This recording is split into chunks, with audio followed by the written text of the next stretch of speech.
કચ્છના નવીનાળ ગામની ગૌચર જમીન બાબતે ચાલી રહેલા કાનૂની વિવાદ હવે નવી દિશા પકડી રહ્યો છે, કારણ કે ગૌચર બચાવો સમિતિ દ્વારા સુપ્રીમ કોર્ટના ઓર્ડર અને બાદમાં આવેલા લેખિત ડ્રાફ્ટ ઓર્ડર વચ્ચે તફાવત હોવાનો આક્ષેપ કરવામાં આવતા મામલો ફરી ચર્ચાના કેન્દ્રમાં આવ્યો છે।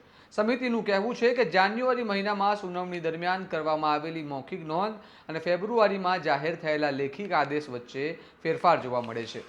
આ દાવાઓ બાદ રાજ્યભરમાં ચર્ચા શરૂ થઈ છે। આવો વિગતે વાત કરીએ સમગ્ર મામલા વિશે આ અહેવાલમાં।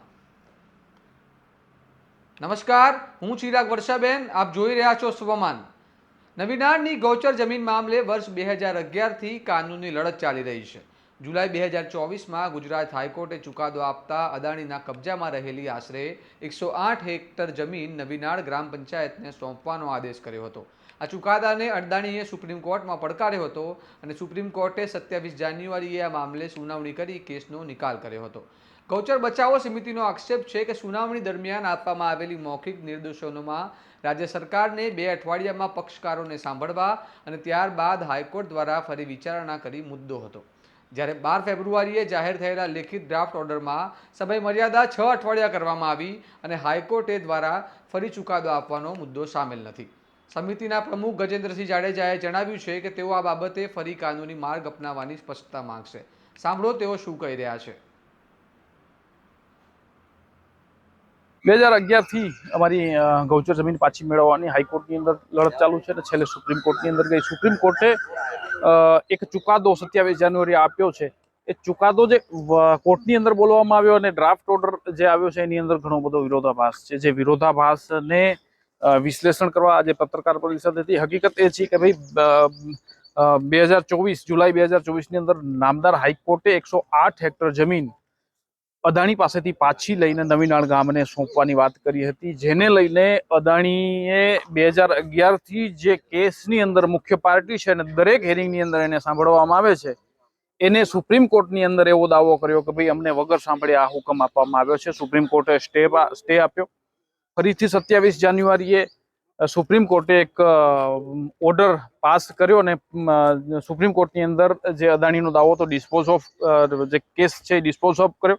ઓરલ ઓર્ડરની અંદર એવું કહેવામાં આવ્યું કે ભાઈ 2 વીકની અંદર અદાણીને રાજ્ય સરકાર સાંભળે અને એ બાદ 3 મહિનાની અંદર હાઈકોર્ટ એના ઉપર ફરીથી નવો હુકમ સ્વતંત્ર રીતે આપે, પણ અને જે તે જગ્યા ઉપર યથાવત સ્થિતિ 108 હેક્ટર વાળી વિસ્તાર ઉપર યથાવત સ્થિતિ જાળવી રાખી। પરંતુ જ્યારે 12 તારીખે સુપ્રીમ કોર્ટની 15 દિવસ બાદ સુપ્રીમ કોર્ટની વેબસાઇટ ઉપર જે સુપ્રીમ કોર્ટનો ડ્રાફ્ટ ઓર્ડર અપલોડ થયો ને અમે ડાઉનલોડ કરીને જોયું તો એની અંદર ઘણો બધો વિરોધાભાસ હતો। 2 વીકની જગ્યાએ અદાણીને સાંભળવાના 6 વીક થઈ ગયા।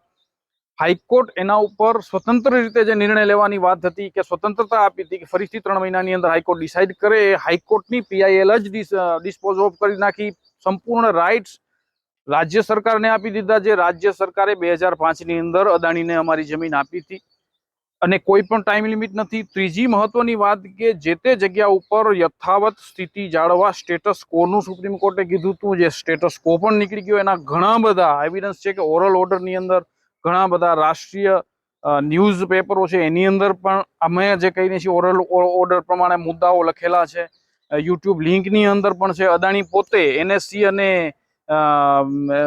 બોમ્બે સ્ટોક એક્સચેન્જને લખેલા લેટરની અંદર પણ પોતે સ્વીકારે છે કે સ્ટેટસ કો જાળવવાનો છે।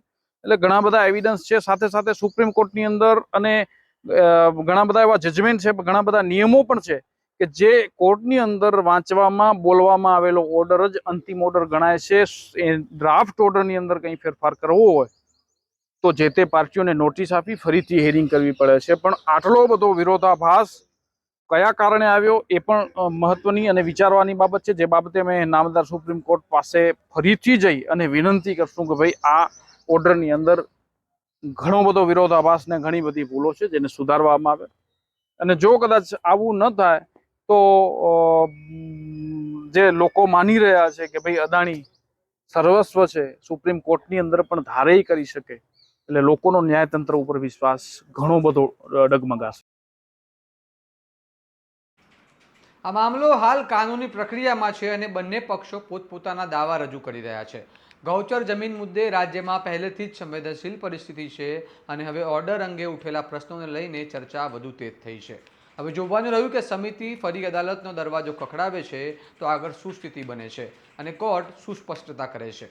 આ મામલે તમારું શું મંતવ્ય છે અમને કમેન્ટ કરીને જણાવો અને આવા વિગતવાર અહેવાલ માટે સ્વમાનની ચેનલને લાઇક, શેર અને સબસ્ક્રાઇબ કરવાનું ભૂલતા નહીં. નમસ્કાર.